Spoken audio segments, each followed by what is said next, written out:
കുപ്പിവളയായിട്ടാണ് കേട്ടോ. കുപ്പിവള തന്നെ വേണമെന്നില്ല, പ്ലാസ്റ്റിക്കിൻ്റെ വളയോ കമ്പി വളയോ ഏതായാലും കുഴപ്പമില്ല. ഈ ഒരു കുപ്പിവളയ്ക്ക് നമുക്ക് വേറൊരു ലുക്ക് കൊടുക്കാം ഇന്ന്. അപ്പോൾ അതിന് വേണ്ടിയിട്ട് ഞാൻ 4 കുപ്പിവളയാണ് എടുത്തിട്ടുള്ളത്. അതിൽ 2 എണ്ണം ഒരുമിച്ച് സ്റ്റിക്ക് ചെയ്യുക. ഫെവിക്വിക്ക് വെച്ചിട്ട് അതൊന്ന് സ്റ്റിക്ക് ചെയ്ത് കൊടുത്തിട്ടുണ്ട്. അതുപോലെ ഫെവിക്വിക്ക് യൂസ് ചെയ്യുന്ന സമയത്ത് വള ഡ്രൈ ആയി കഴിയുമ്പോൾ അതിലേക്ക് ഒരു വൈറ്റ് കാസ്റ്റ് വരാനുള്ള ചാൻസ് ഉണ്ട്. അപ്പോൾ അത് നമ്മൾ ചെറിയ പിന്നോ എന്തെങ്കിലും വെച്ചിട്ട് ഇങ്ങനെ പതുക്കെ റബ്ബ് ചെയ്ത് കൊടുത്താൽ അത് പൊടിഞ്ഞു പോകുന്നുള്ളൂ കേട്ടോ.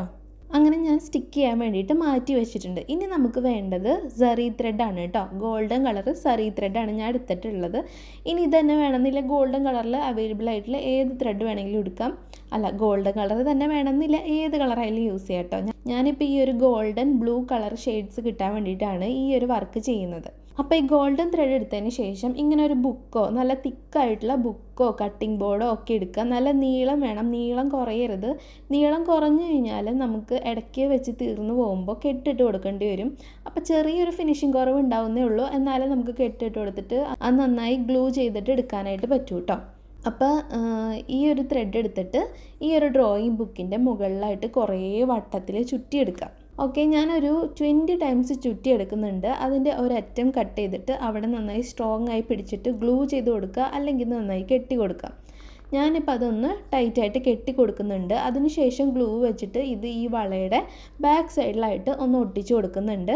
അതിനുശേഷം ഇതിൻ്റെ ഈ വളയുടെ ലെഫ്റ്റ് സൈഡിലേക്ക് ഈ ത്രെഡ്സ് എല്ലാം കൂടി ഒപ്പം പിടിച്ച് എടുക്കുക.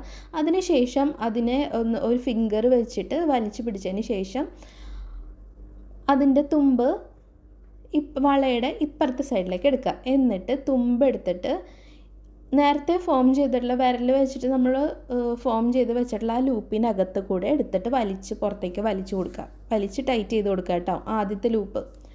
അത് കഴിഞ്ഞ് രണ്ടാമത്തെ ചെയ്യുന്ന സമയത്ത് വലിച്ച് ടൈറ്റ് ചെയ്ത് കൊടുക്കുമ്പോൾ കുറച്ച് ഗ്യാപ്പ് വിട്ടിട്ട് ടൈറ്റ് ചെയ്ത് കൊടുക്കുക. അത് ഈ ബ്ലൂ കളർ കാണാൻ വേണ്ടിയിട്ടാണ്. ഈ ഗ്യാപ്പ് വിടാതെ ടൈറ്റായിട്ട് ചെയ്ത് കഴിഞ്ഞാൽ ഗോൾഡൻ വള ഉണ്ടാക്കിയെടുക്കാൻ പറ്റും. അതായത് ഇപ്പോൾ ഓറഞ്ച് ത്രെഡാണ് നമ്മൾ യൂസ് ചെയ്യുന്നതെങ്കിൽ നമുക്ക് ബ്ലൂ വേണ്ട, അടിയിൽ കുപ്പിവള കാണണ്ട എന്നുണ്ടെങ്കിൽ നന്നായി ടൈറ്റ് ചെയ്തെടുത്താലും മതി കേട്ടോ. പിന്നെ ഇങ്ങനെ ചെയ്യുന്ന സമയത്ത് ഓരോ ഇഴകൾ ഇങ്ങനെ മാറിപ്പോകാനായിട്ടുള്ള ചാൻസസ് ഉണ്ട്. അപ്പോൾ ടൈറ്റ് ചെയ്യണമെങ്കിൽ മുന്നേ തന്നെ, നെക്സ്റ്റ് ചെയ്യുന്നതിന് മുന്നേ തന്നെ അതൊന്ന് വലിച്ച് എല്ലാ നൂലും ഒരേ നിരയിലാക്കിയിട്ട് വേണം ടൈറ്റ് ചെയ്ത് കൊടുക്കാനായിട്ട്. അതിനുശേഷം 2-3 എണ്ണം ചെയ്തതിന് ശേഷം തിരിച്ചു വന്നിട്ട് നമുക്കത് ശരിയാക്കാനായിട്ട് പറ്റില്ല കേട്ടോ. അങ്ങനെ നമ്മൾ കുറേ ചുറ്റി എടുക്കുന്നുണ്ട്.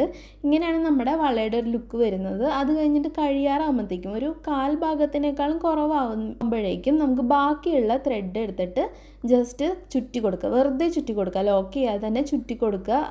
ഗ്ലൂ ഗൺ വെച്ചിട്ട് ചെറുതായിട്ട് ഗം ചെയ്തിട്ട് ചുറ്റി കൊടുക്കുകയാണെങ്കിൽ നല്ല ടൈറ്റായിട്ട് ഇരുന്നോളൂ കേട്ടോ. അങ്ങനെ ഗ്ലൂ ചെയ്തിട്ട് ടൈറ്റാക്കി കൊടുക്കുക. ഇപ്പം നമ്മുടെ വള കംപ്ലീറ്റ് ആയിട്ടുണ്ട്. ഞാൻ മറ്റേ വളയും കൂടി ചെയ്തെടുത്തിട്ടുണ്ട്. ഇതിൻ്റെ ഇടയിൽ വേറെയും കുപ്പിവളകളൊക്കെ ഇട്ടിട്ട് നമുക്ക് പെയർ ചെയ്യാവുന്നതാണ്. അപ്പോൾ ഈ ഒരു ഐഡിയ എല്ലാവരും ഒന്ന് ട്രൈ ചെയ്ത് നോക്കുക. ലൈക്ക് ചെയ്യുക, ഷെയർ ചെയ്യുക, സബ്സ്ക്രൈബ് ചെയ്യുക. ബൈ.